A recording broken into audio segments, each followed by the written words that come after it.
Hello everyone, kembali lagi bersama saya Nanda Faridatul Aulia. Pada video pembelajaran kali ini, kita akan membahas terkait materi IPAS, yaitu pada bab 5, topik C. Jadi, tujuan kita mempelajari materi ini adalah yang pertama, kita dapat memahami dan mengetahui tahapan-tahapan pertumbuhan yang ada pada manusia. Selanjutnya yang kedua, kita dapat mengetahui terkait faktor apa saja yang mempengaruhi tumbuh kembang kita.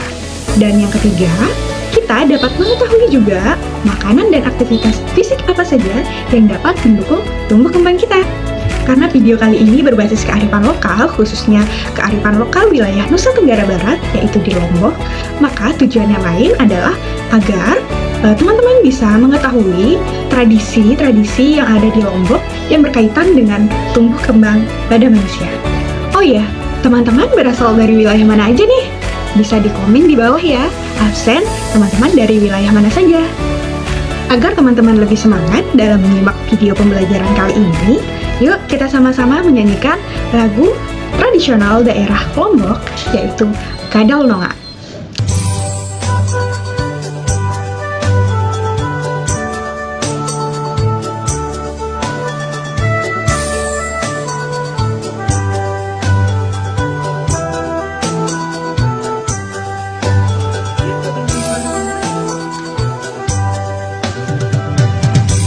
Kadal nonga le kesambi benang kata setakilang ado dende mun cempah ke si kembang sanda sak sengah ke jari sahabat taja onya dek nemati nane rasa kejarian aro dende mun cempah ke si kembang sanda sak sengah ke jari sahabat.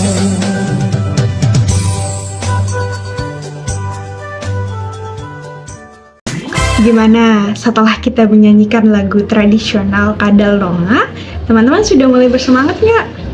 Apa? Mau nyanyi lagi? Oke, kalau begitu kita nyanyi sekali lagi, tapi dengan lagu yang berbeda, yaitu kita akan menyanyikan lagu P5 atau Profil Pelajar Pancasila.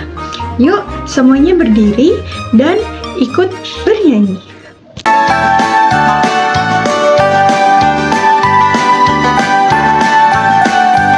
Pelajar Pancasila beriman dan bertakwa pada Tuhan yang Esa dan berakhlak mulia, berkebinekaan global, gotong royong mandiri, kreatif dan bernalar kritis. Pelajar Pancasila beriman dan bertakwa pada Tuhan yang Esa dan berakhlak mulia, berkebinekaan global, gotong royong mandiri, kreatif dan bernalar kritis. Wah, semuanya sudah semangat ya untuk belajar. Terlihat dari nyanyiannya sangat bersemangat dan antusias tadi saat bernyanyi. Terima kasih semua sudah mau ikut bernyanyi. Sebelum lebih lanjut ke video pembahasannya, terlebih dahulu kita harus berdoa ya sebelum memulai pembelajaran.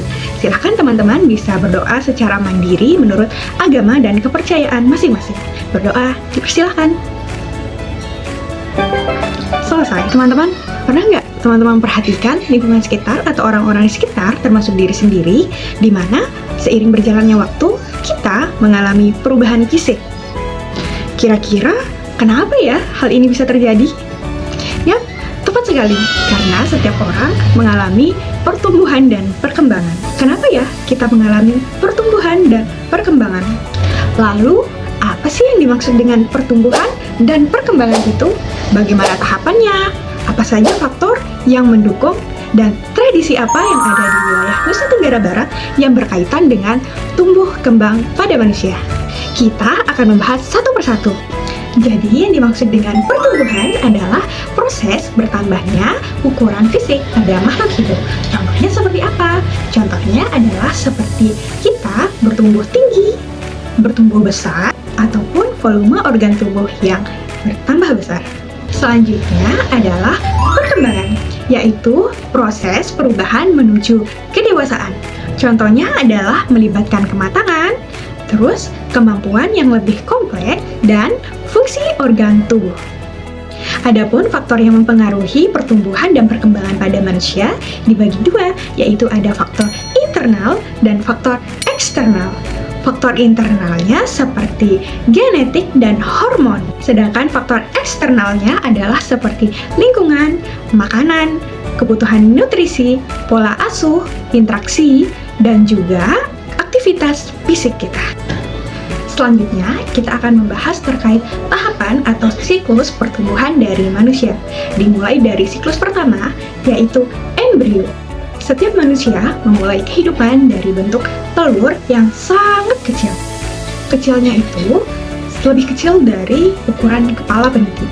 Bayangkan teman-teman, gimana kecilnya? Nah, telur itu lama-kelamaan akan berkembang di dalam rahim ibu kita. Nah, perkembangan itu lambat laun akan bertahap dan membentuk sebuah janin atau membentuk janin. Nah, itulah yang menyebabkan perut ibu kita ketika hamil itu semakin membesar.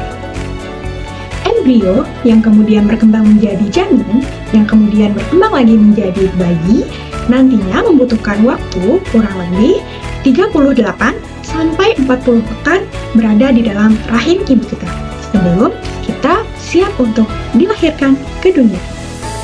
Tahapan atau siklus selanjutnya adalah balita, di mana balita berusia dari 0 sampai dengan 5 tahun atau dari bayi dilahirkan ke dunia ini hingga berusia 5 tahun.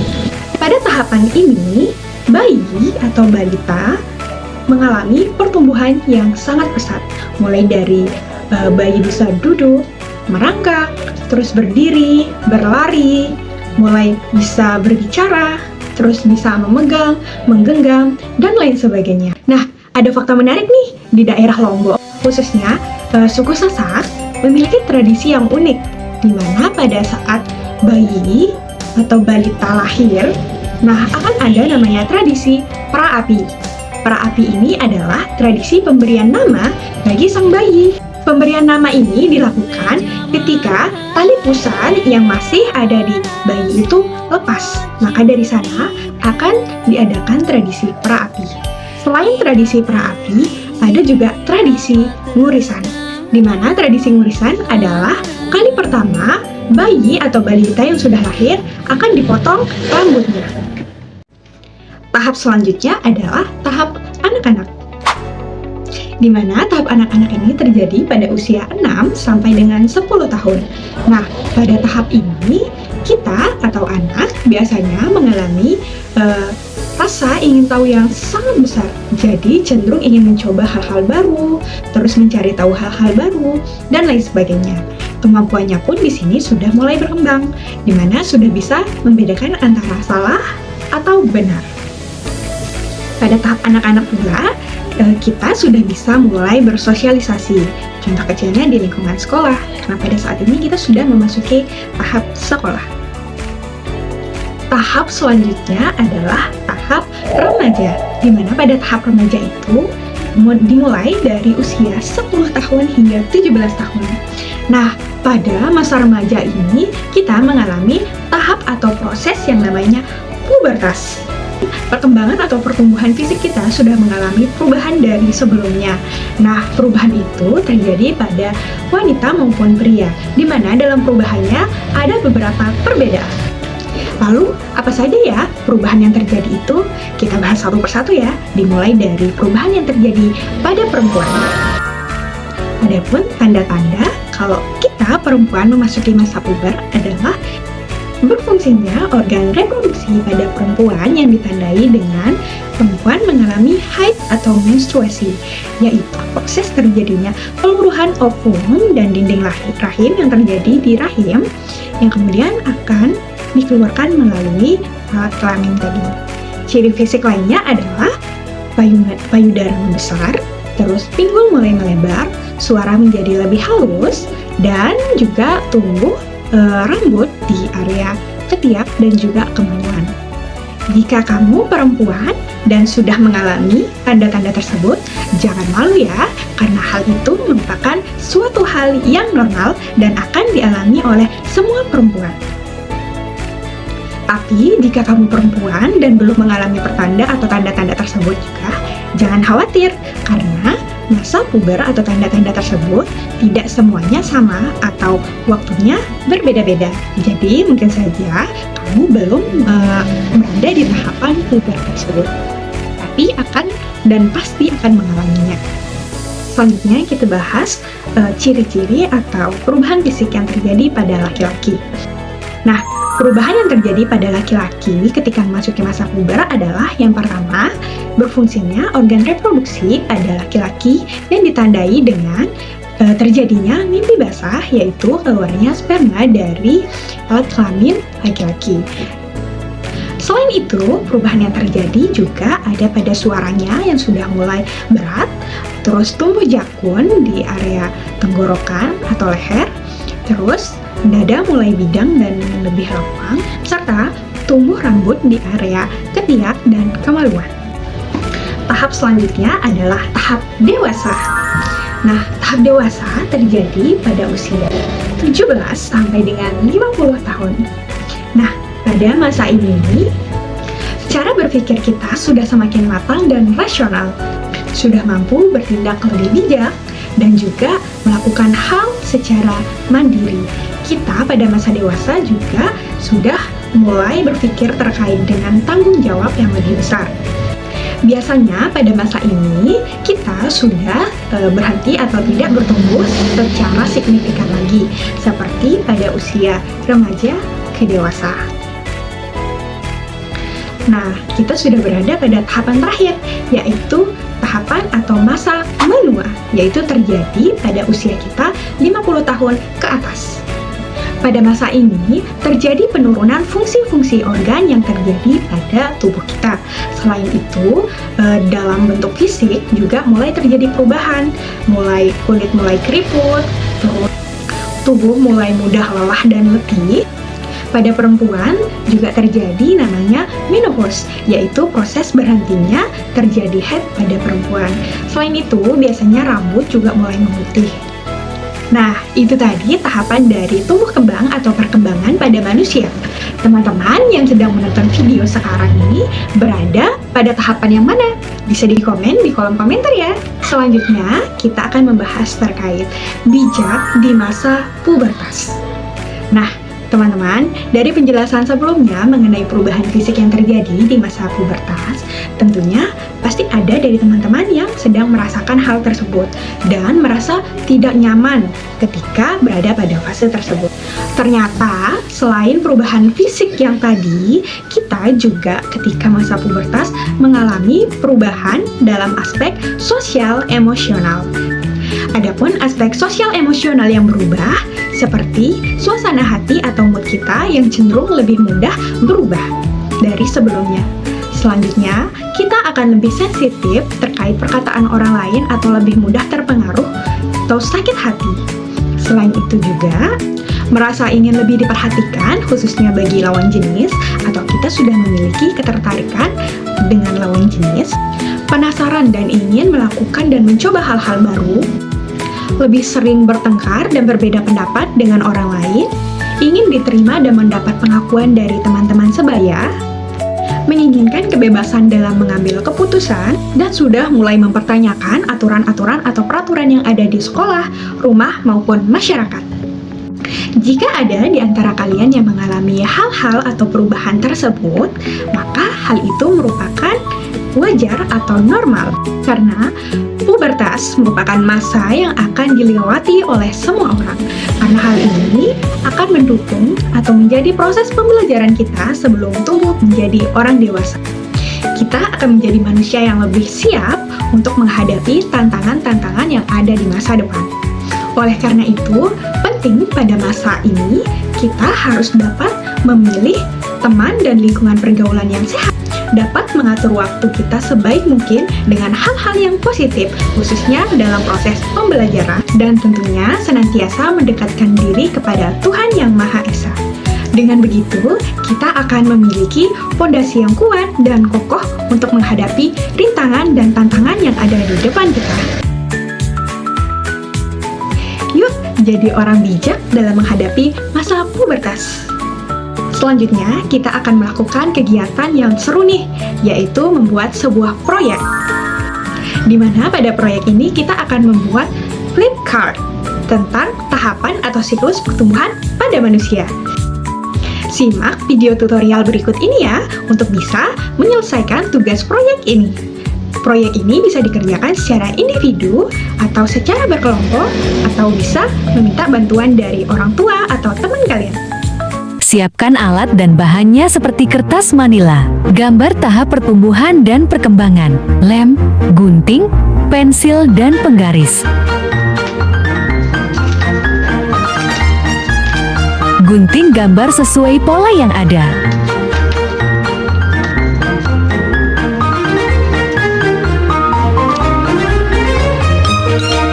Tuliskan penjelasan singkat sesuai apa yang kamu pahami tentang setiap tahap pertumbuhan.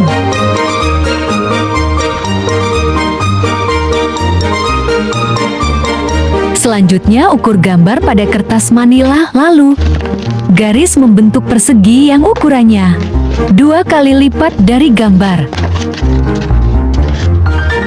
Gunting kertas sesuai garis. Lipat sedikit ujungnya, lalu lipat 2 dan satukan dengan lem.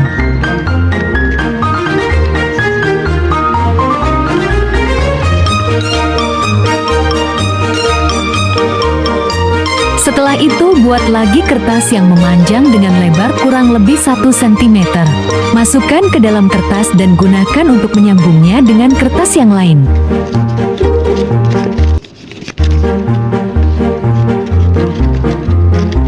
Lem pada kedua sisi lipatan kertas ke kertas kedua saja. Ingat, jangan dilem semua, hanya sisi yang dilipat saja. Lakukan sesuai banyak gambar. Setelah semua sudah disambung, tempelkan gambar pada permukaan kertas. Halala, flip chart siap. Kamu bisa menambahkan hiasan lain supaya flip chart kamu lebih cantik, kayak aku. Selamat mencoba. Wah, luar biasa. Kalian sudah bisa menyelesaikan tugas proyek yang ada pada video pembelajaran ini. Jangan lupa dipahami ya. Selain tugas proyek tadi, kakak juga ada tugas tambahan nih, yaitu LKPD individu.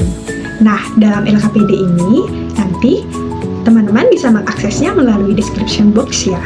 Nanti akan tertaut dan bisa di-download melalui link yang sudah saya sediakan. Nah, setelah menyimak materi secara keseluruhan tadi, teman-teman, apakah masih ada hal yang perlu ditanyakan atau hal yang teman-teman belum pahami? Bisa ditulis di kolom komentar ya. Nah, dari teman-teman, ada yang bisa bantu menyimpulkan nggak? Apa sih yang kita dapatkan dari materi hari ini? Kesimpulannya bisa langsung ditulis di kolom komentar ya. Jadi, dapat kita simpulkan ya dalam pembelajaran ini bahwa dalam proses atau tahap pertumbuhan dan perkembangan itu dialami oleh semua makhluk hidup termasuk manusia.